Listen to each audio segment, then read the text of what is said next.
Hello. I don't know what the world is anymore. Sometimes you see something, you see a movie or something, we'll say a movie here, because that's what I just saw, and you don't know what to make of it. You don't understand the decisions directorially or anything that went into it, and you're just dumbfounded by the whole thing. And it leaves you with this bizarre taste in your mouth of just, what am I doing? What is the world? What is up? What is down? Black is white, right is red. I don't know. So, and such is the case with this movie. Okay, let's unpack this as best we can. So this is a film. If you don't know the story, and I'm going to admit right off the bat that historically going into it, I knew literally the bullet points of this. My entire knowledge of this story came from, late night comedy monologues. I remember hearing jokes about this from, Jay Leno, David Letterman, and Dennis Miller back in the 90s. I honestly thought it happened much more recently. I didn't know it was that long ago. But anyway, so in the 60s, as the kind of moon landing was happening, one night, Senator Ted Kennedy is driving in his car on Chappaquiddick Island there. I just mispronounced it, sorry. In Boston with the secretary of, who used to work for his brother Bobby Kennedy before he was assassinated, and long story short, the car goes off a bridge, lands in the river, and the girl is killed, tragically. And this film is the retelling of kind of the fallout from that, and what kind of went down thereabouts. So here's where I have a problem with this movie. My problem is entirely, well, not entirely, but largely placed in the tone of the film. Is I don't understand a lot of the director's choices. And if you're meant to leave things ambiguous, that's fine. But there's a difference between ambiguity and non-committal. And I feel like they came down very strongly on the side of non-committal. This film, first of all, this film is boring as fuck. And it is duller than dishwater, which let me apologize first, because I feel like I really need to say this. And I'm glad it is one thing the movie does well, is it does bring this up. Is I have to apologize, because we're talking about a true thing here that resulted in the death of an innocent woman. And that is terrible. And I feel horrible criticizing things, and some of the comments I'm going to make, or thoughts that I have, and the way I'm going to phrase them, I want to make it very clear that we should not lose sight of that fact that, all this, this woman lost her life, and that is, through no fault of her own, as far as anybody knows. So, I feel like, so I want to state that first. So here's the thing, you have a story like this that is, in any decade, interesting. A elected official involved in an accident, someone is, someone is killed, and now there is a cover-up and and all this. You can go one of two ways with this movie. You can go the very serious kind of showing just how the dark and twisted psyche of people who, take a situation like this and try to twist it back around on itself, and the whole thing, they were going to try to make it sound like she was driving the car and all this, and you can go that route. And you could have a very effective movie. Or, and again, this is why I want to state, why I feel bad about saying this. Or you could go the whole way they went with that Death of Stalin movie and go completely farcical and show just how bumbling and ridiculous all these people were and how they just made the situation worse, because as the film frames it, you know, kind of making the statement that if he had just called it in immediately, it probably would have all gone away. It was an accident, at least the way the movie frames it. All right. So you've got two ideas here that could make an interesting movie, depending on how you want to take it. You want to take it in a very dramatic route and, you know, study, you know, the character and the psychology and all that, or you can go in the farcical route. And my problem is, I feel like this film, it wants to come down hard on the meditative. It wants to come down hard on the deep, you know, thoughts. But it has so many moments in the middle there where things are just framed and stated and done in not a comical, not an outright laughing kind of way like they were doing in The Death of Stalin, but in a way that you're like, you had to know how this looked as an audience, right? And I hear voices in my head going, well, that's the point, you know, it's supposed to be, you know, it's supposed to make you feel sad about that. Yeah, I get that that was the point. My point is, it wasn't effective. That's my point. It didn't work. If that's what they were going for, it didn't fucking work. I also, again, I gotta go back to this. I gotta go back to the boringness of this movie. This movie, especially the opening, God help me. God, that first, I don't know how long it was. I'm going to estimate and say 30 minutes. If it wasn't 30 minutes, it sure as shit felt like it. And this is where I get the feeling that they were trying to be more meditative, because that first 30 minutes is so slow. And I don't mean just in the way it's pacing. I mean the way the shots are done. The camera pans very, very slowly. Every line is delivered. Every line in the first, you know, like chunk of this movie is delivered like the actors downed a quart of Robitussin before they called action. There's such a dead face. I can't wait to run for president. Yay, Bobby was such a great guy. Oh, poor Mary Ann. I know you really liked Bobby. Oh my God. And you're just like, why is this going so slow? And like I say, every shot is tracked so slow. And the music is so haunting. Basically, every frame of the opening of this movie, but again, I'm going to estimate the first 30 minutes, is designed to drench you in how important this is. It's the opposite. It's the same tactics, but the opposite effect that they tried to do in Batman v Superman to try to convince you that everything is so fucking epic. So, you know, every music cue is the da-da-da. This one, it's the same thing they're going for. They want to convince you that this is so artsy and so deep that, you know, everything's so slow and the piano is so haunting. And all it does is slow the pace down and totally distances the audience from any of it. So yeah, there is that. Also, again, my entire knowledge of this situation, every bit of it, and I'm admitting that this is my fault as the audience goer, because I didn't research any of this. My entire knowledge, again, comes from late night comedians. I'm not proud of that, but it's where I heard of it. So, knowing that, they did not do a good job in establishing who half of these characters were. We knew, I got that, you know, who obviously, you know, who Teddy Kennedy was, clearly. The girl he ends up killing, the way they have her deliver her lines, and I don't know if they were trying to insinuate that she had an affair with Bobby or whatever, but at first they made it sound and look like she was his wife, like she was Bobby Kennedy's late, widow. I didn't know she was supposed to be a secretary.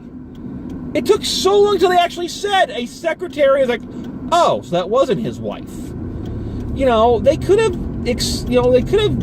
written it a little better to help for the folks who had never heard of this incident or didn't know the details of this incident, which is who I'm assuming you're making a movie in this day and age about an incident back then for, is for the people who don't know.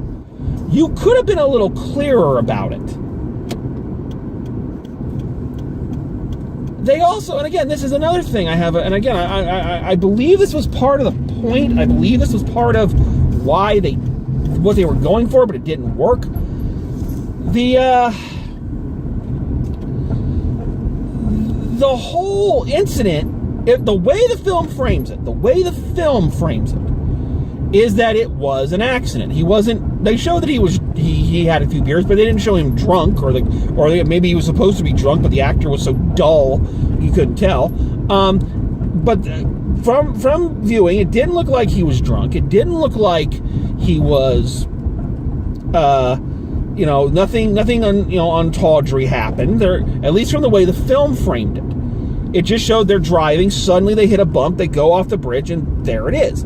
So then the question has to become, and it's the question I never felt they answered, at least satisfactorily for me, is that, okay, this clearly, the way the film frames it, was an accident. Why are we running from it? Why are we covering it up?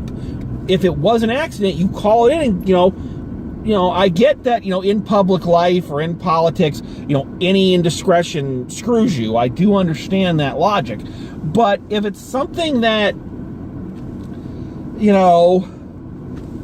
if it's something like that, there was no reason given in the movie for why he did not just come clean. The best they give is that he didn't want to disappoint his father, which, from what I do know about the Kennedys, that was kind of the all-consuming, the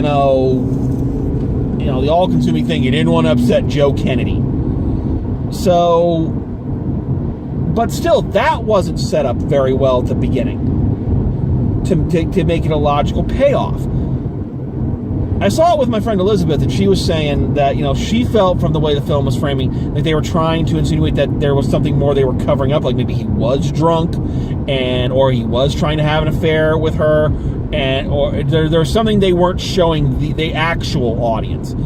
And I can see that, but it's still very unclear, and it's still, in my opinion, very, very kind of sloppy. So you have this very dull and meandering opening and all this, and then we get to the center of the film, and this is where the film starts to get, I'm not going to say funny, because there's never like a joke, but just, again, the best thing I can think of is farcical, of showing all these things going, and the way the scenes are timed, and the way they're shot, and the way the actors' lines are delivered. You can tell that these lines are meant to get a laugh. But I don't know if they're supposed to be instilling in us, the absurdity of the whole situation or what. But it's, for instance, okay, so after the police find the car and the body, Teddy Kennedy's lawyer/cousin, played by Ed Helms, goes back to the house where they were having the party, and he wakes everybody up. He goes, all right. He's like, all right, folks, listen up. Respectable garbage goes in this garbage can. Everything else goes in this, and that line, the way it's written, the way it's delivered, it comes across as a funny line. If he was in a hurry and trying to be serious, there are ways you could have said that line to keep the seriousness of the situation. And there are a lot of them like that. And again, I think they're trying to show, I sound very inconsistent here, and I think, honestly, because I believe that is the big thing with this film, inconsistency. I don't know, and I'm just, again, this is one thing about doing a review like this, is things just come to you. I'm not prepared for this. I'm just grabbing at observations. I don't believe this film knows how it wants to frame Ted Kennedy in this situation. It seems like it wants it every way more times than Dennis Rodman. Is he a buffoon? who is not prepared for the legacy that he is supposed to inherit? Is he a bullied son who is being browbeat into these things and is falling back on years of conditioning? Is he a Machiavelli who starts out as a good person, but then through bad choices becomes Macbeth? You know, who is he in your movie? How do you view this man? Because there's all of that in there. Now, that's fine in a well-constructed, well-acted, well-written movie to have nuances like that. That's what makes a complex character. But in this movie, just the sheer dull performance and the flat writing and the dripping with importance directing, all it does is come off like they don't know how they feel about this guy and this situation. At the end of the film, I'm not certain if I'm supposed to demonize Teddy Kennedy or feel bad for him. And I don't, and that wouldn't be so horrible. Again, it's okay to have ambiguity in a film and leave the audience asking questions of themselves. That's fine and dandy. That's great.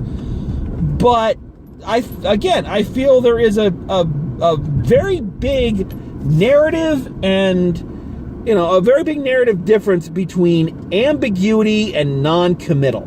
And this feels like non-committal to me. It just didn't work. And when I say it bored me to a T. Just wanting this thing to end. I do have to say, for final grade, two bright spots in this. One is the performance of Ed Helms, who I always enjoy Ed Helms. I liked him when he was on The Daily Show. I wasn't a huge fan of The Office, but I've always felt Ed Helms is a very funny and a very talented guy.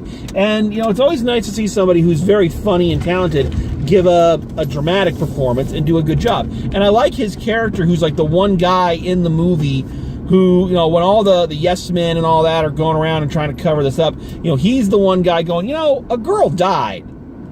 And he's the one calling Teddy on his bullshit, saying, you're not the martyr here. And so I think Ed Helms did a really good job. So I liked Ed Helms in this movie. It was just really great to see a really great actor in Clancy Brown back. Clancy Brown is an actor who I just love in just about everything he's in. He's got a great voice. He's got a great screen presence. And he plays one of, Joe Kennedy's little yes men or little fixers there who's going through. It's a very small part, very understated, so it's not like a scene stealer or anything, but it's Clancy Brown, and it's like, yay, Clancy Brown. So I was very happy to see Clancy Brown in this movie. I think this movie tries to say something but doesn't say anything. That's the bottom line. So final grade on this one.